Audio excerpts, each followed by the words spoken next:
The seemingly intractable problem of the Arab-Israeli conflict, of the Israeli-Palestinian conflict, of the Israeli-Gazan conflict, and the offer by Hamas to release all remaining hostages and to enact a 5-year truce in Gaza.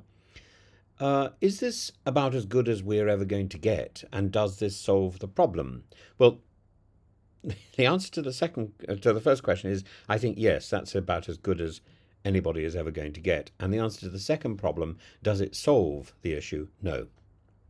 According to multiple reports from AFP and the Times of Israel, Hamas has made it clear through anonymous officials and confirmed by senior figures such as Tahir al-Nono that it is prepared for a one-time comprehensive exchange, all hostages for cessation of hostilities lasting half a decade. At first glance, this seems like a remarkable shift. In contrast to their earlier rejection of Israel's offer for a mere 45-day ceasefire, tied to the return of only 10 hostages, Hamas now proposes something on a far larger, more stable scale. And this, after all, is not without precedent. A year ago, the Jordanian Foreign Minister, Ayman Safadi, speaking at the United Nations, offered Israel, on behalf of the 57 Arab and Muslim countries, full guarantees for its security, provided it would accept a two-state solution. Safadi's offer was ignored.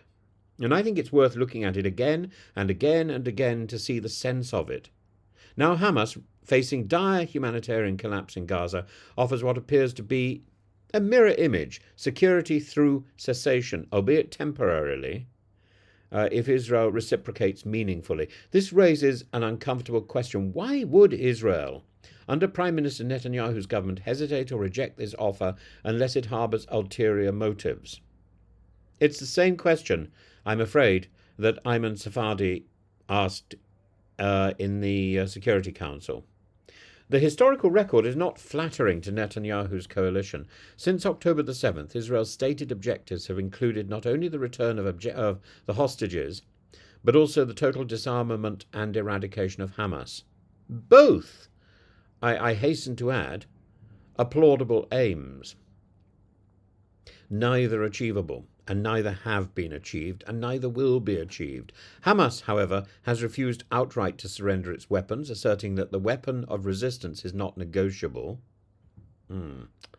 Thus, Israel faces a choice between an imperfect peace and an endless war. And I think even if Hamas were to surrender its weapons, that isn't the end of it, is it? Because Netanyahu and his base want to eradicate Hamas completely. What I think needs to happen is a change of political focus. Not the eradication of Hamas, but the change of the people in Hamas. The abandonment of Hamas. Slightly different wording. Hamas should be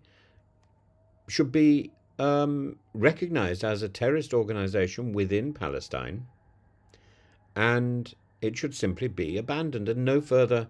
The abandonment of terrorism is really what Netanyahu should be aiming for. Unfortunately, the way he has conducted his war of attrition, he's actually encouraged terrorism. And that's the awful reality. Israel faces this choice between an imperfect peace and an endless war. And Netanyahu has always styled himself as the great protector of Israel, the iron wall against Arab hostility. Yet there is ample reason to believe that this current Israeli government, an indefinite state of conflict, has been conjured up to serve a political purpose. It preserves internal unity despite domestic crisis. It forestalls demands for a Palestinian state, and crucially, it allows Netanyahu to postpone accountability both legally and politically for his increasingly unpopular administration. So let's consider the facts. Hamas is willing to negotiate the release of all living hostages, even though Israel believes many may already be dead. A 5-year truce would stabilize Gaza, allowing humanitarian aid to flow, and perhaps create political space for rebuilding civil society, rebuilding Gaza. Arab states have repeatedly offered full normalization and security guarantees if Israel agrees to a two-state solution. and Israel's position remains maximalist. Total demilitarization of Gaza, unconditional release of hostages, and continued control over Gaza's external borders, all without conceding the establishment of a Palestinian state. Well, if we get rid of the fifth point, almost everything else is possible. So we have to ask, is Netanyahu genuinely pursuing peace or perpetuating conflict to avoid the inevitable reckoning that peace would require? We must be honest about Hamas. It's not a benign actor. It's a terrorist organization that on October the 7th, 2023, committed heinous atrocities, murdering 1,218 civilians, abducting 251 individuals, civilians again.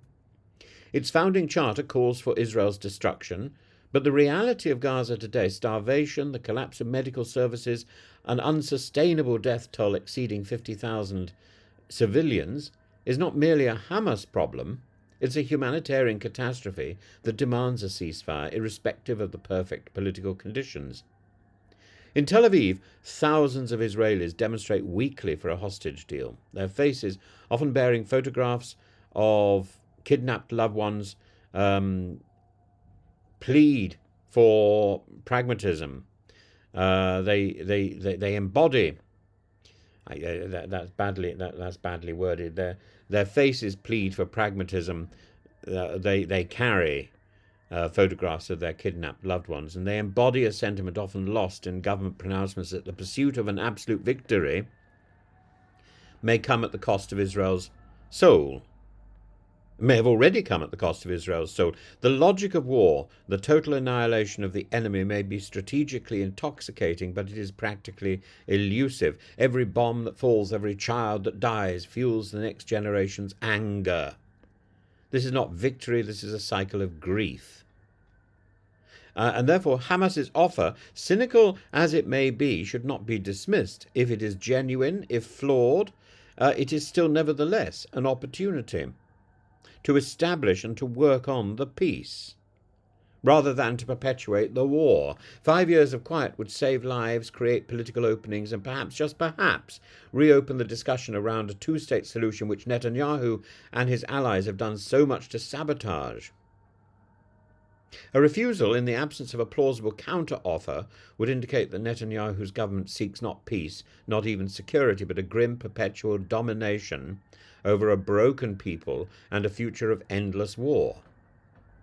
The strategic question before Israel, therefore, must be this: will it seize the imperfect hand extended towards it, or will it instead clutch tighter to its own illusions of military totality, and in so doing lose its humanity and its peace for another generation?